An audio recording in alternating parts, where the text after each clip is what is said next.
శ్రీ గురుభ్యో నమః. హరి ఓం. ఆపదామపహర్తారం దాతారం సర్వసంపదాం లోకాభిరామం శ్రీరామం భూయో భూయో నమామ్యహం. అందరికీ నమస్కారం. 2024 మార్చి మాసంలో 12 రాశుల వారికి ఎలా ఉండబోతుంది తెలుసుకునేటువంటి ప్రయత్నం చేద్దాం. ఈ మాస ఫలితాలు చెప్పే ముందు మనం ప్రతి మాసం కూడా ఒక మంచి మాటను చెప్పుకునే ప్రయత్నం చేస్తున్నాం. ఈసారి నేను చెప్పేటువంటి మంచి మాట అందరికీ ఉపయోగపడేదే.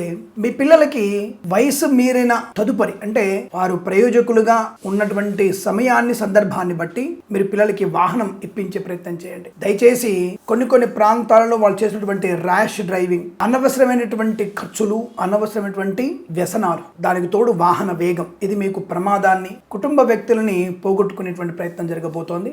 జాగ్రత్తగా ఉండండి. వాళ్ళకి లైసెన్స్ లేకుండా వాహనం ఇవ్వడం ప్రమాదం. అలాగే హెల్మెట్ లేకుండా, లైసెన్స్ ఉన్నప్పటికీ హెల్మెట్ లేకుండా ప్రయాణం, ఏదో క్రాఫ్ట్ పాడైపోద్దాను, జుట్టు ఊడిపోద్దాను, సంథింగ్లో ఊడిపోయిన జుట్టు ఏదో విగ్గు పెట్టుకోవచ్చు, కానీ పోయిన ప్రాణాన్ని మరొక ప్రాణంతో భర్తీ చేసుకునే అవకాశం ఉండదు. కనుక తప్పనిసరిగా మీరు పిల్లలకి ఎట్టి పరిస్థితుల్లో వాహనం వయస్సు వచ్చిన తర్వాతనే ఇవ్వండి. అలాగే హెల్మెట్ లాంటి రక్షణ ఏర్పాట్లు ఉన్నప్పుడే వారిని బయటికి వెళ్లే ప్రయత్నం చేయమని చెప్పండి. మీరు తల్లిదండ్రులుగా ముందు మీరు మందలించండి. తర్వాతగా సామాజికమైనటువంటి బాధ్యత ఉన్నటువంటి పోలీసు వాళ్ళు కూడా ఇటువంటి పనిలోనే నిమిత్తం అవుతారు. వాళ్ళు ఏమి ఉట్టిగానే ఫోటోలు తీసి మిమ్మల్ని ఇబ్బంది పెట్టే ప్రయత్నం ఉండదు. ఈ విషయాన్ని మీరందరూ గ్రహించే ప్రయత్నం చేయండి. ప్రభుత్వాన్ని సహకరించండి. అలాగే మన కుటుంబాన్ని మనం రక్షణ చేసుకునే ప్రయత్నం చేద్దాం. ఇక మరొక మాట, తప్పనిసరిగా ఈ కల్తీ పదార్థాలని తయారు చేస్తున్న వ్యక్తుల్ని మనం తప్పనిసరిగా ప్రభుత్వానికి పట్టించే ప్రయత్నం చేయాలి. ఎందుకంటే ప్రజల యొక్క అనారోగ్యాన్ని కబళించేటువంటి వ్యక్తులు కొంతమంది ఈ నెయ్యిని, అలాగే నూనెల్ని, తర్వాత కొన్ని పదార్థాలని, లాస్ట్ కనీసం ఏదో క్షణంలో అయ్యేటువంటి ఉప్మా తయారు చేసుకునే విషయంలో కూడా ఆ రవ్వని కూడా కల్తీ చేస్తున్నటువంటి దుర్మార్గులు పక్కన చాలా మంది ఉన్నారు. అంటే నేను ఎందుకు చెప్తానంటే సామాజిక స్పృహ కోసం ఇది మనం కనుక అరికెట్టగలిగితే, అంటే అందరినీ అటువంటి దొంగ వ్యక్తుల్ని కనుక మనం పట్టించగలిగితే మన ఆహార భద్రత ఉంటుంది, ఆరోగ్య భద్రత ఉంటుంది, సామాజిక స్పృహ వల్ల 10 మందికి మేలు జరిగే అవకాశం ఉంటుంది. కాబట్టి ఇటువంటి పనులు మనం చేసే ప్రయత్నం చేద్దాం. ఇప్పుడు నా సబ్జెక్టులకు వచ్చినప్పుడు ఇటువంటి పనులు చేయమని జనాల్ని ప్రోత్సహించండి. ఇప్పుడు చెప్తున్న పేర్లు బైరి నరేష్, అలాగే బాబు, అలాగే కొద్దిమంది జన విజ్ఞాన వేదికల వాళ్ళు, ఇటువంటి వాటి ప్రోత్సహించండి. అప్పుడు సమాజం అనుకూలంగా మారుతుంది, విజ్ఞానవంతులు అవుతారు, ముందు ఆరోగ్యవంతులు అవుతారు. ఈ విషయాలు పెట్టేసి మా మీద, జ్యోతిష్కుల మీద పడే ప్రయత్నం చేయకండి. దేవుడు అనేటువంటి సనాతన ధర్మం మీద మీరు పడి ఏడ్చే ప్రయత్నం చేయకండి. ఇది నేను చెప్పొచ్చేది. నీ నమ్మకం నువ్వు పర్వాలేదు, నువ్వు నమ్మకంగా దేవుడు నమ్మకం మంచిదే, మాకు సంతోషం, మాకు ఇబ్బంది లేదు.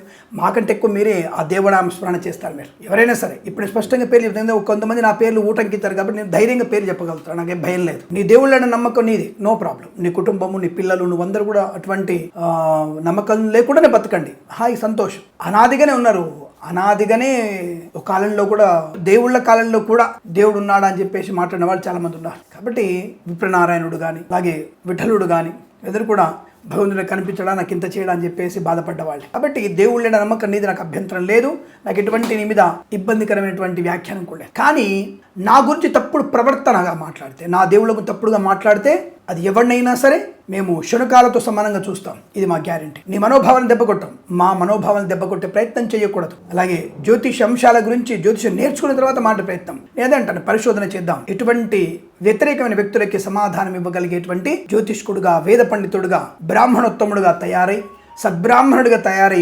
ఉన్నతమైనటువంటి ప్రజా ప్రయోజనం కలిగించే శాస్త్ర అభివృద్ధికి మనందరం పాటుపడాలి అని చెప్తున్నాను. కాబట్టి మీ అందరికీ ఒక చిన్న విజ్ఞప్తి, ఇటువంటి వాటి మీద మీరు ఫోకస్ చేయండి, జనోద్ధరణ కాపించండి, అంటరాని తను నిర్మూలించండి. మాకు అభ్యంతరం లేదు, మేము కూడా అంతే. అంటరాని అలాంటి మాకు మంచిది కాదు, అస్పృశ్యత మాకు నచ్చదు, నేను చాలా వ్యతిరేకిని. కాబట్టి ఇది సైన్స్గా దాన్ని అభివృద్ధి చేయడానికి ఎటువంటి కాదు. మూఢనమ్మకం నేను వద్దంటాను. జ్యోతిష్యం మూఢనమ్మకం కాదు, సశాస్త్రీయమైనది. కాబట్టి ఇలాంటి విషయాల గురించి సామాజిక స్పృహతో పిల్లలు ఎలా ఉండాలి, ఎటువంటి వ్యసనాలకు లోకుండా ఉండాలి, ఎటువంటి పరీక్షలు రాయాలి, ఎటువంటి పరీక్షలు ఎప్పుడు ఎలా సన్నద్ధం కావాలి, పిహెచ్డి లాంటి పెద్ద పెద్ద చదువులను మీరందరూ కూడా పిల్లల్ని ఇలా చైతన్యవంతులు చేస్తే వారు హాయిగా ఆనందమే జీవనాన్ని పొందుకుంటారు. ఇది నేను ఒకసారి తెలియజేస్తూ, ఇటువంటి వాటికి మనం ప్రోత్సాహిస్తూ, పాటుపడుతూ సమాజ ఉద్ధరణకి మనం పాటుపడాలని కోరుకుంటూ, సర్వేజన సుఖినో భవంతు. ప్రేమతో మీ కిరణ్ శర్మ. నచ్చితే 10 మందికి పంచండి, నచ్చకపోతే మీరు ఆటోమేటిక్గా అన్సబ్స్క్రైబ్ చేయవచ్చు, నో ప్రాబ్లం. శుభమస్తు. నమస్కారం.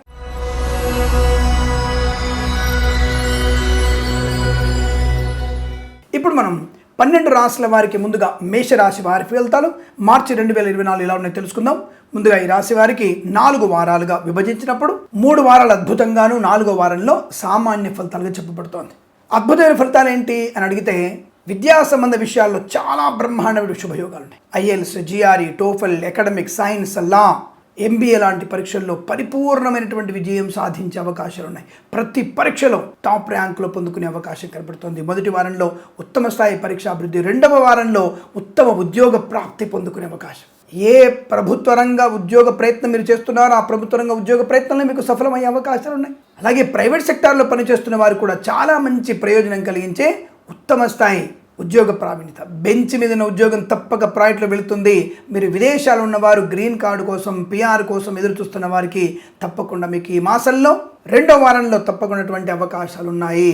ఇందులో సందేహపడక్కర్లేదు మీరు. ఇక 3వ వారంలో అనారోగ్యం నుంచి సంపూర్ణంగా బయటపడే అవకాశం, శస్త్రచికిత్సకు దానిటువంటి అనారోగ్యం కూడా సంపూర్ణ ఆరోగ్య ప్రాప్తి పొందుకునే శుభయోగం కనబడుతోంది. సువర్ణ వజ్రాభరణాలు కొనుగోలు చేసే అవకాశాలు కనబడుతున్నాయి. మార్చి మొదటి వారంలో కూడా వివాహ సంబంధ విషయాల్లో అనుకూలత ఉంటుంది. 3వ వారంలో కూడా వివాహ సంబంధ, సంతాన సంబంధ యోగ్యత బాగా ఉంటుంది. పెద్దల అంగీకారంతో ప్రేయసి ప్రియులు ఒకటయ్యేటువంటి శుభ సూచనలు కనబడుతున్నాయి. చాలా మంచి సంతాన ప్రాప్తి, ప్రత్యక్ష లేదా ఈ ఐవీఎఫ్ లాంటి వాటి ద్వారా కూడా మీకు సంతాన భాగ్యం ఏర్పడే శుభ సూచనలు కనబడుతున్నాయి. మాట తీరు బ్రహ్మాండంగా ఉంటుంది. దానివల్ల రాజకీయ నాయకులకి మంచి ఉన్నత స్థాయి ప్రయోజనం. వచ్చే మాసంలో తప్పకుండా ఎన్నికలు ఉండే అవకాశం ఉంది కదా, కాబట్టి తప్పకుండా మనకి ఈ యొక్క ఎన్నికల్లో రాజకీయ నాయకులు ఇప్పటి నుంచే మీరు మీ యొక్క ప్రచారాన్ని, ప్రయోజనాన్ని, నియోజకవర్గాల యొక్క సంప్రదింపులు బ్రహ్మాండంగా ఏర్పాటు చేసుకోవచ్చు. విజయం దాదాపుగా మీది ఉండే అవకాశం కనబడుతోంది. అలాగే కళాకారులకి, క్రీడాకారులకు కూడా లాభవంతమైన శుభస్థితి. వైద్యులకి, వైద్య బృందాల వారికి, న్యాయవాదులకి అనుకూలత. నూతన వైద్యాలయ నిర్మాణం ఏర్పడబోతోంది. 10 మంది వైద్యులంతా కలిసి ఒక వైద్యాలయ నిర్మాణం చేసే ప్రయత్నాలు కనబడుతున్నాయి. తప్పకుండా వైద్యాలయం సామాజికమైనటువంటి అభివృద్ధిని కోరుకుంటుంది. సమాజంలో రోగరహితమైనటువంటి వ్యవస్థను ఏర్పాటు చేసే అవకాశం కలగబోతోంది. కాబట్టి వైద్యులు నారాయణతో సమానమైన వారు. వారికి ఈ మాసంలో తప్పకుండా ఒక వైద్యాలయ నిర్మాణం. సరే, వ్యాపార పరంగా మీరు ఎంత ముందుకు వెళ్ళినా కొంత సామాజిక స్పృహ, కొద్దిగా నిజాయితీగా మనం వైద్యాన్ని కనుక చేసినట్టయితే ప్రజలకి సౌకర్యవంతం ఉండే అవకాశం ఉంటుంది. సరే, ఇక్కడ ఒక విషయం చెప్పాల్సిన అవసరం ఉంటుంది. మన ప్రేక్షకులందరూ కూడా జనరిక్ మెడిసిన్స్ కొనుగోలు చేసే ప్రయత్నం చేయండి. అంటే జనరిక్ మెడికల్ హాల్స్ ఉన్నాయి. వాటిల్లో ప్రతి మంది దాదాపుగా 80% మందులు దొరుకుతాయి మనకి. అక్కడికి వెళ్ళి మనం మందులు కొనుక్కుంటే చాలా చౌకగా లభిస్తాయి. చాలా మంచి అనుకూలవంతమైనటువంటి ఖర్చు ఉంటుంది. అంటే ఖర్చు బాగా తగ్గిపోతుంది. బయట 100 రూపాయల మాత్రం ఇక్కడ మీకు నమ్ముతారో నమ్మరు 10 రూపాయలు దొరుకుతుంది. కాబట్టి జనరిక్ మెడిసిన్స్నే చేసుకొని కొనుగోలు చేసే ప్రయత్నం చేయండి, చాలా మంచిది. సరే, ప్రస్తుతాంశంలో వైద్యులకి చాలా బాగుంది. అలాగే ఆటోమొబైల్, ఎలక్ట్రికల్ వ్యాపారంలో లాభాలు. సోషల్ మీడియా, శాటిలైట్ జర్నలిస్టుల వారికి లాభాలు పొందుకునే అవకాశం. ఎల్ఐసి, మెడికల్, గృహ నిర్మాణ ఏజెంట్లకి చాలా మంచి రోజు. మీ టార్గెట్ ఈ మాసంలో రీచ్ అవ్వగలిగే అవకాశం. ఎందుకంటే అందరికీ కూడా కాస్త ప్రమోషన్ రావడం, ఆర్థికంగా ఉద్యోగాల అభివృద్ధి పొందుకోవడం, కొత్త వ్యాపారంలో ప్రారంభించడం వల్ల కొంత ఆర్థికమైనటువంటి ప్రయోజనాలు పొందుకుంటారు. ఈ సమయంలో మీరు తప్పక ఈ ఎల్ఐసి, మెడికల్, గృహ నిర్మాణ ఏజెంట్లకి టార్గెట్ రీచ్ అవ్వగలిగే అవకాశం ఉంటుంది.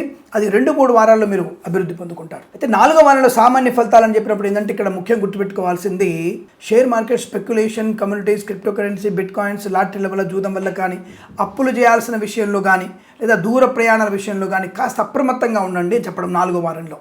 సామాన్య ఫలితాలు ఉన్నాయి కాబట్టి అప్పు చేయడం కూడా కొద్దిగా ఇబ్బంది కలిగిస్తుంది. కనుక అప్పు చేయాలా వద్దా అనేది కుటుంబ సభ్యులతో మీరు చర్చించుకునేటువంటి ప్రయత్నాన్ని చేయండి. అప్పుడు మీకు అనుకూలంగా ఉంటుంది. శుభకార్య నిమిత్తమై ఈ యొక్క చర్చలు 4వ వారంలో పెట్టుకోకపోవడం మంచిది. 3వ వారంలో ఆఖరి రోజునే పెట్టుకోండి, పర్వాలేదు. ఎందుకంటే ఒక్కొక్కసారి ఈ పంటి కింద రాయిలాగా కొంతమంది తప్పుడు మాట మాట్లాడే అవకాశం ఉంటుంది. కనుక ఆ శుభకార్యం కాస్త వాయిదా పడడము, విచ్ఛిన్నం అవడం జరుగుతుంది. కనుక 4వ వారంలో పెట్టుకోకండి. నెగిటివ్ ఫలితాలు లేవు, కానీ పాజిటివ్ కూడా లేదుగా. కాబట్టి ఆ వారంలో న్యూట్రల్గా పెట్టుకోండి. అత్యవసరమైతే వాడుకోండి, లేదా వదిలేయండి. అలాగే నూతన వాహనం కొనాలనుకుంటే మీరు 2వ వారంలో కొనుగోలు చేయండి, చాలా మంచిది. డ్రైవర్లకి, పెయింటర్లకి, ఎలక్ట్రీషియన్ కూడా మంచి రోజుగా చెప్పబడుతోంది. ఇక సీనియర్ సిటిజన్స్కి, మహిళా మండలికి, నర్సరీ తోటలు, పూజా ద్రవ్య వ్యాపారంలోను, వేద పండితులు, పురోహితులు, బ్రాహ్మణత్వం, కులవృత్తుల వారికి, జ్యోతిష్య పండితులకి అనుకూలవంతమైన శుభస్థితి. ఈవెంట్ మేనేజ్మెంట్ వారికి, బోర్బాల్తో వారికి, తోలు రెగ్జిన్ షూ పరిశ్రమలో లాభాలు పొందుకోవచ్చు. పాడి పరిశ్రమ, పౌల్ట్రీ పరిశ్రమలో కూడా మంచి లాభాలు ఉన్నాయి. మత్స్యకారులకి మత్స్య సంపద, రొయ్యలు, చేపలు చెల్లె వారికి లాభం. అలాగే రైతన్నలకు కూడా మంచి అనుకూలవంతమైన శుభయోగాలు. పంట దిగుబడి బ్రహ్మాండంగా ఉంటుంది.